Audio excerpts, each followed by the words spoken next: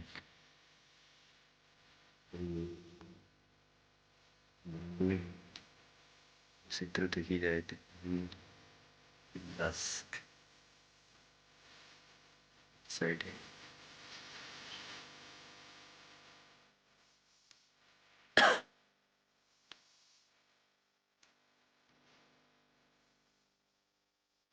सकर्दो road मकाम छपड़ी